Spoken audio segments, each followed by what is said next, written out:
Welcome to the Leading at the Next Level podcast with Gov Development Consulting, the show built to provide ongoing support for your leadership journey. Before we move into today's lesson, let's make sure that we're on the same page. We've seen firsthand how much more is required to provide authentic leadership to a team than to simply manage based on the authority that comes with a title or a position.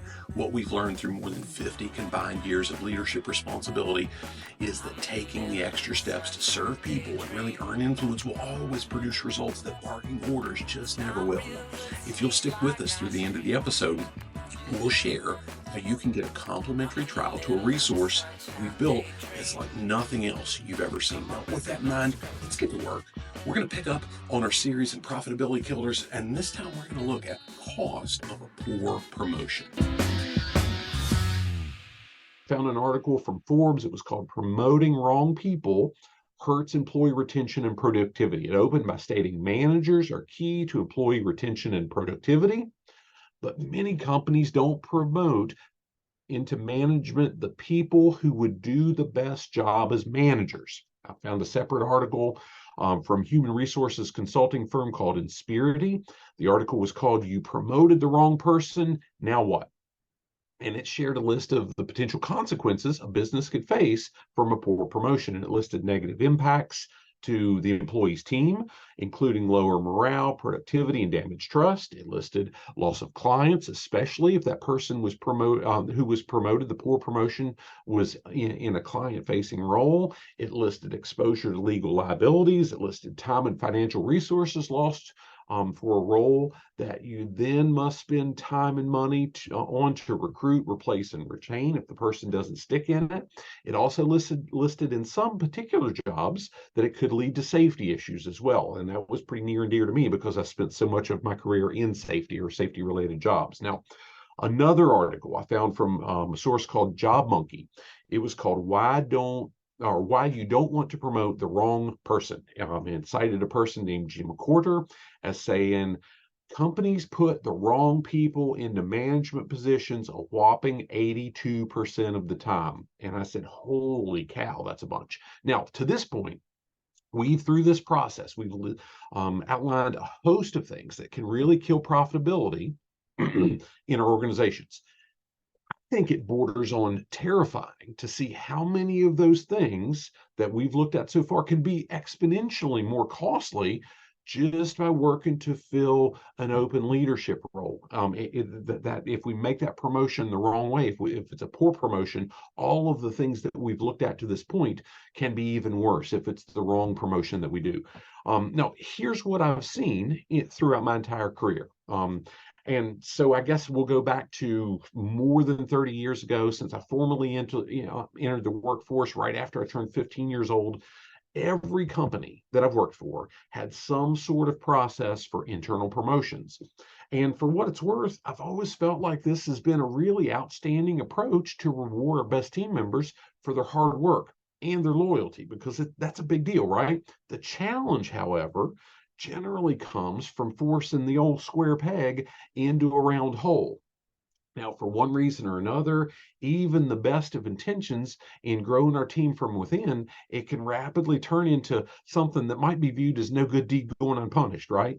Now, a harsh reality that every business owner, every executive, and every high-level manager needs to face is that the best doers don't always end up being the best leaders. Now, as we address this profitability killer, we're going to look at several reasons that this can happen without placing blame. That's not my goal. And we're going to work through some very specific steps that we can take to build a succession plan in our organization that can keep each of these pitfalls listed in those articles that I just referenced with you. It's how we can keep them at bay. But first, though, I think we should probably consider the real price tag that comes when we impose our own will on somebody who might be perfectly happy right where they're at.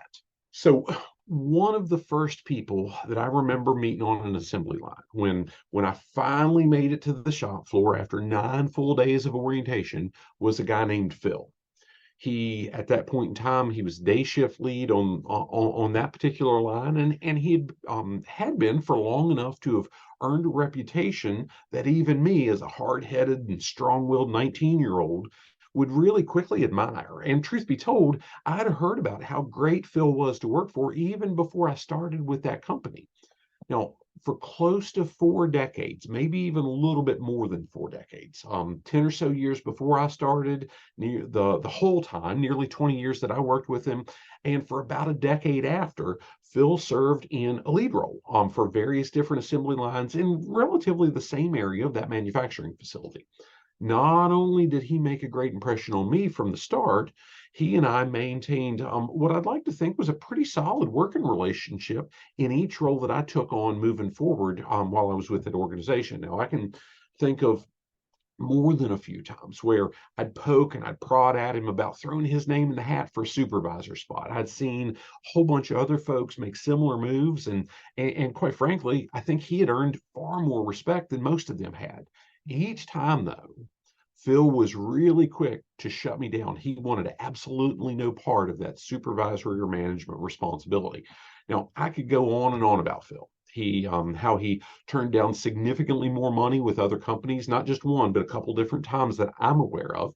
How he ended up being a tremendous mentor to our son years after he and I'd worked together, and so much more. Just love the guy, just a wonderful person. My point here, though, is really to emphasize that pushing him to accept a promotion, so to speak, into a supervisory management role would have been a very logical step in the progression to most everybody watching from the outside, because gosh, he's excelling, he's so good at what he does. That's the next step, right?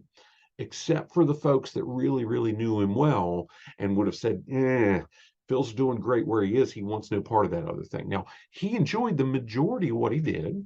And quite frankly, he was excellent at it. He had no interest whatsoever, though, in climbing that corporate ladder or dealing with a lot of the politics that would have come with it if he would have. Now, and he never said so specifically, but I'm convinced that he found fulfillment in helping the people around him, the folks on his team, really produce the highest quality, best products that they were capable of. Now, had he been pressured into moving into another role, I've got no doubt that he would have been just as successful, but I also have no doubt that he would have been extremely frustrated and most likely would have left the organization. Now, on the opposite end of the spectrum, I've worked with folks who were just as technically sound in their respective trades as Phil was in his. I saw many of them moved into similar roles where they were responsible for training others and ensuring product or projects got done. In far too many of those cases, they floundered. Their ability to produce results on their own didn't translate in any way to training the folks that were working with them. And the frustration that accompanied this usually pushed more experienced team members away than it did to keep them, right? And I can even remember a couple of situations where some of the most skilled workers, a few actually having been given titles that carried some level of authority, absolutely refusing to train the newest members of the team. I remember one even going so far as to say, they can't figure something out after I tell them once, I don't want them on my crew. Now, Phil himself, he was leading from where he was at on a daily basis. The ones who accepted the positions with more quote unquote authority were doing no such thing. They weren't leading. We'll dig into a few of those, into a few of the ways those folks were really killing profitability soon. For now, though, I want you to think about how much profitability would have been killed if I or anybody else would have forced Phil to accept a promotion that he had no interest in. Now, as we looked at the impact of turnover and how that has so much how much impact it has as a profitability killer, I referenced a Gallup study that said that it's generally estimated that replacing an employee costs a business 1/2 to 5 times that employee's annual salary. Now, if replacing a relatively new employee can cost half their annual salary, and it can from being that guy in that role, let me say I have no doubt that replacing the value Phil brought to his role and the team that he led would have definitely cost 5 times his annual salary. And I don't think it would have stopped there, quite frankly. After knowing him for close to 30 years, I'm fairly sure that any supervisory or management role he would have accepted would have been short-lived. Not because he wasn't capable, but because he wouldn't have been able to do all the things that gave him fulfillment. And I also think that would have resulted in replacing him in yet another role, and therefore we probably would have lost all that knowledge and skill that he had developed in the organization entirely. It would have been gone to a different organization. Now, just because it seems like the best next step for their career doesn't mean it's what they want. And as leaders, we've got to be careful about that when we're looking at promotions. What we're going to do is we're going to look at how we can allow somebody like Phil flourish exactly where they are soon in this lesson. First, though, we need to consider the costs that come from promoting somebody just because of their technical expertise. While some great team members have no interest whatsoever in climbing that ladder, kind of like I shared with Phil, far more often jump at the chance whether it's right for them or not. Now, in some cases, their technical expertise and their tenure give them an edge over every other candidate being considered. Now, don't misunderstand my point here.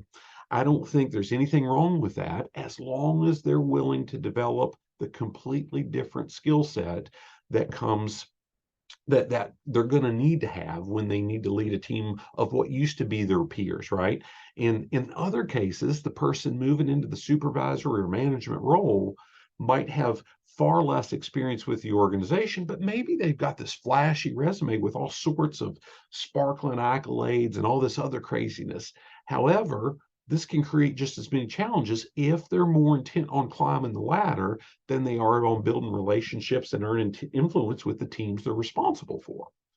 Oh, and they'll need to develop at least some level of competency in the process they're overseeing, which is not going to be an easy task if they don't make strong connections with their team almost immediately. Now, in considering the latter, and we'll get to the former shortly, I learned years ago that the best managers and leaders do not have to be the most talented in their respective departments or companies. I remember hearing my friend Terry once say that every single engineer that reported to him was a far better engineer in their specific role than he could ever hope to be.